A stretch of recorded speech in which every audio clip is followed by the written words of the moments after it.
आइए आप लोगों को आज वैसे घटना से रूबरू कराना चाहता हूं जो विश्व के किसी भी इतिहास में उस बराबरी का घटना नहीं है।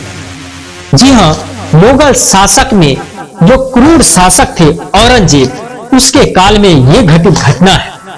जी हां, गुरु गोविंद सिंह जी के परिवार में दो सुपुत्र नंदी से वीर, साहसी और उद्यमी भरा दो वीर बालकों की ये उत्तम कहानी जो आपको रोंगटे खड़ा कर देंगे। जी हां, आनंदपुर के युद्ध में जब गुरु गोविंद सिंह जी का परिवार बिखर जाता है, तब जाके उनका जो बड़े पुत्र होते हैं जुझार सिंह और अजीत सिंह, दोनों का भेंट गुरु गोविंद सिंह जी से हो जाते हैं। परंतु उनकी माता गुजरी देवी और उनके दो नन्हे दो सुपुत्र, जिनका नाम है जोरावर सिंह और फतेह सिंह, वो बिछुड़ जाते हैं। बिछुड़ने के बाद वो पहाड़ी के झाड़ियों के रास्ते से भटकते भटकते एक नगर में पहुंचते हैं, जहां पर एक ब्राह्मण से उन्हें भेंट होते हैं। वो ब्राह्मण वो होते हैं जो कभी गुरु गोविंद सिंह जी के यहाँ 20 सालों तक रसोई का काम किया करते थे। और उन ब्राह्मणों ने माता गुजरी देवी से कहते हैं, जे माता, अपने सेवक होने के नाते आप मुझे सेवा का मौका दीजिए और आप मेरे यहां रहिए जब तक गुरु गोविंद जी से भेंट नहीं हो जाते तब तक। कई बार उन्हें विनय करने के बाद माता गुजरी देवी उनकी बातों में आके उनके यहां रहने के लिए चले जाते हैं। और ये गंगू लोग बस आकर माता गुजरी का जो सोने का कुछ सामान था वो चोरी कर लेते हैं। और चोरी करने के बाद वो वहां का जो कोतवाल होते हैं, मुरंडी थाना के कोतवाल को जाके उनको सूचना दे देते हैं कि जो गुरु गोविंद सिंह जी का माता और उनके दो नन्हे जो पुत्र हैं मेरे यहां ठहरे हुए हैं। और वहां का जो थानेदार होता है, यानी वहां का जो कोतवाल होते हैं, बहुत सारी सैनिकों के साथ आते हैं और माता गुजरी और उनके दो पोते जो होते हैं उसको वही मुरुंड थाना में उन्हें रखते हैं। उसी क्रम में माता गुजरी देवी उन दोनों नन्हे बालकों को अपने पति यानी गुरु तेग बहादुर जी का और अपने पुत्र गुरु गोविंद सिंह जी का वो वीरता पूर्वक कथाएं जो होते हैं उनको सुनाते हैं। सुनने के बाद वो नन्हे से बच्चे दादी को ढांढस दिलाते हैं कि ये माता, मैं ऐसा कुछ ही नहीं करूंगा जिससे हमारे कुल खानदान का और हमारे बलदानी दादा और हमारे समाज को सिर झुकाना पड़े। मैं गुरु तेग बहादुर का पोता हूं, मैं गुरु गोविंद सिंह जी का बेटा हूं, मैं उनकी पगड़ी मेरी पगड़ी है, मैं अपनी पगड़ी को कभी झुकने नहीं दूंगा। अगले दिन ये सरहिंद के नवाब के यहां भेजा जाता है। सरहिंद के नवाब वहां माता गुजरी देवी जी के किले के एक हवादार वर्ज में भूखा प्यासा रखते हैं। भूखा प्यासा रखने के बाद अगले दिन दोनों नन्हे से बालकों को वहां अपने पास बुलाते हैं और इनको जाने से पहले उस नवाब ने जानता था कि जो दो बालक आ रहे हैं कोई ऐरे गहरे बालक नहीं है, ये उन गुरु गोविंद सिंह जी के बेटे हैं, ये दोनों बच्चे हैं सो उन गुरु तेग बहादुर जी के पोते हैं, जिन्होंने अपने धर्म के लिए अपना सर्वस्व निछावर किया है, अपनी सिर को कलम करवाया है। तो गेट ऐसा बनाया होता है जहां पर उन दोनों बालकों को झुक के जाना होता। लेकिन ये कोई ऐरे गहरे नत्थु खैरों को समान नहीं था, ये बल्कि गुरु गोविंद सिंह और गुरु तेग बहादुर सिंह का समांग है।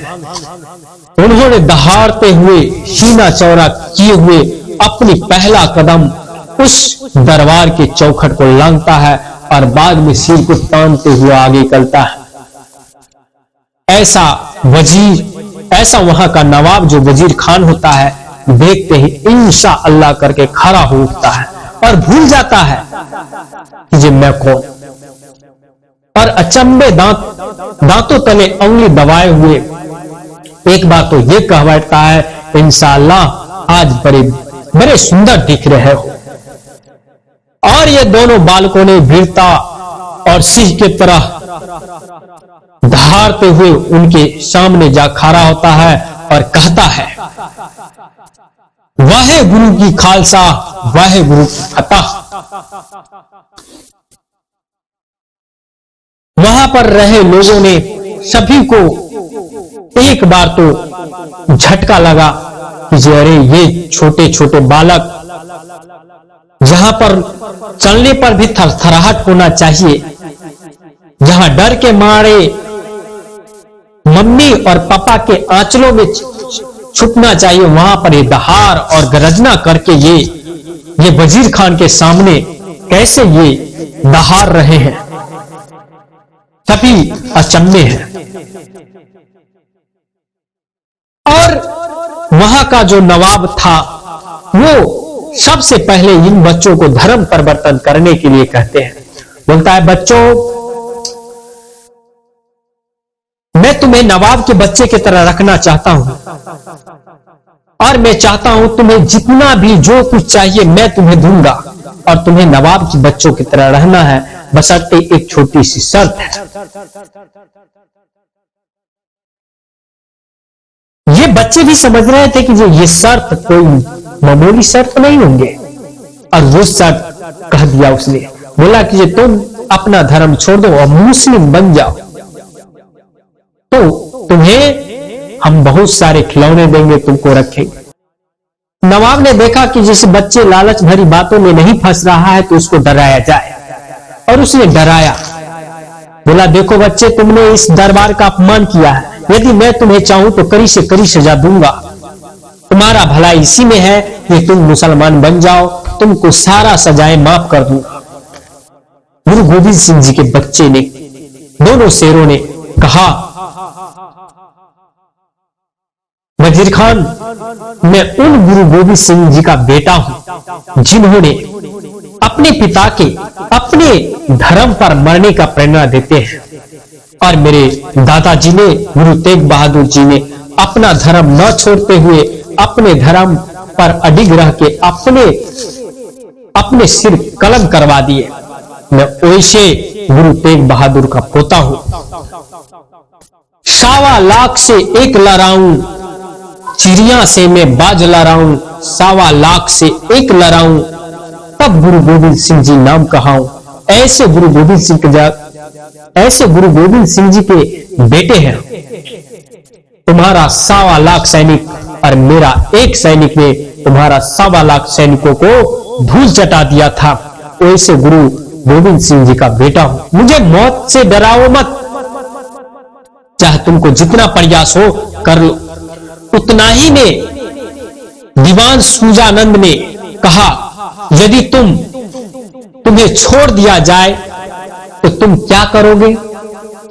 तब गुरु गोविंद सिंह जी के दोनों बेटे कहे, यदि तुम छोड़ देते हो तो हम उस क्रूर शासक, उस क्रूर मुगलों को, जो मानवता का दुश्मन है, जो निर्दोषों को कत्ल कर रहे हैं, उसके लिए हम सेना एकत्रित करेंगे और उसको आज न कल यहां से खदेड़ भगाएंगे या उसको समाप्त करेंगे।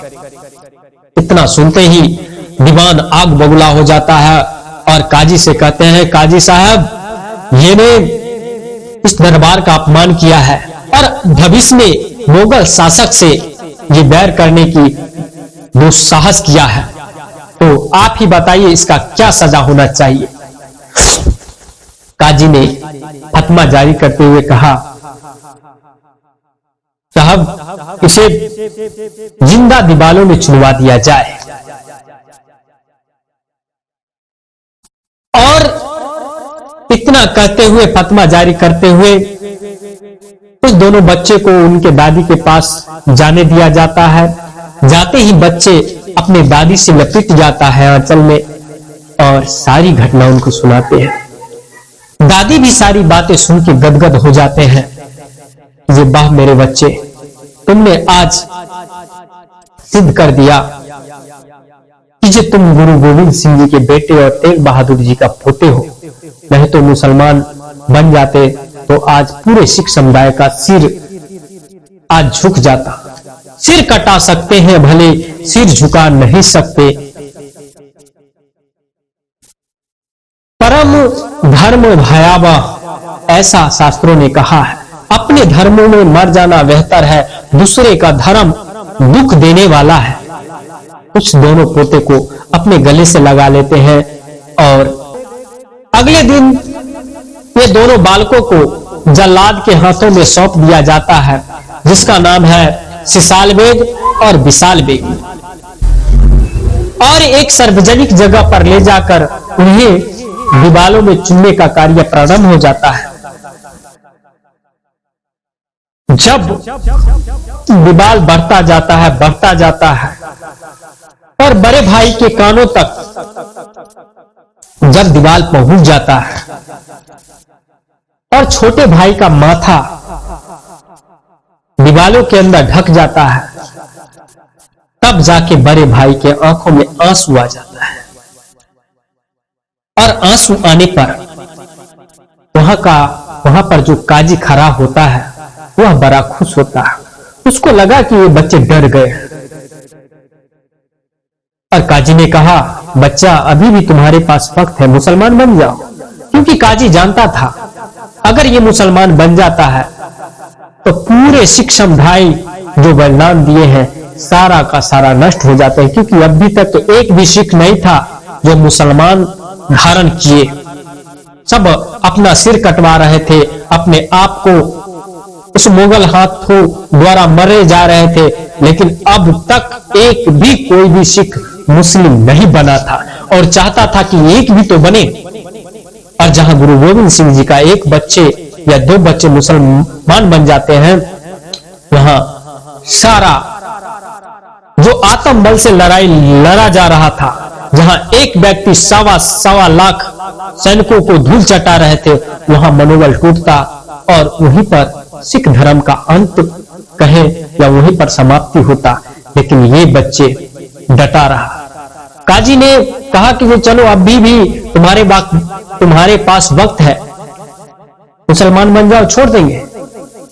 फिर गरजते हुए वो जोरावर सिंह जी ने कहे, काजी तुम बड़ा बुद्धिली और नास्तिक हो रे। मैं इसलिए नहीं रो रहा हूं कि तुम्हारे क्रूर जल्लाद शासक जो है वजीर खान, वो हमें दोनों भाइयों को दीवार में जिंदा चुनवा रहा है।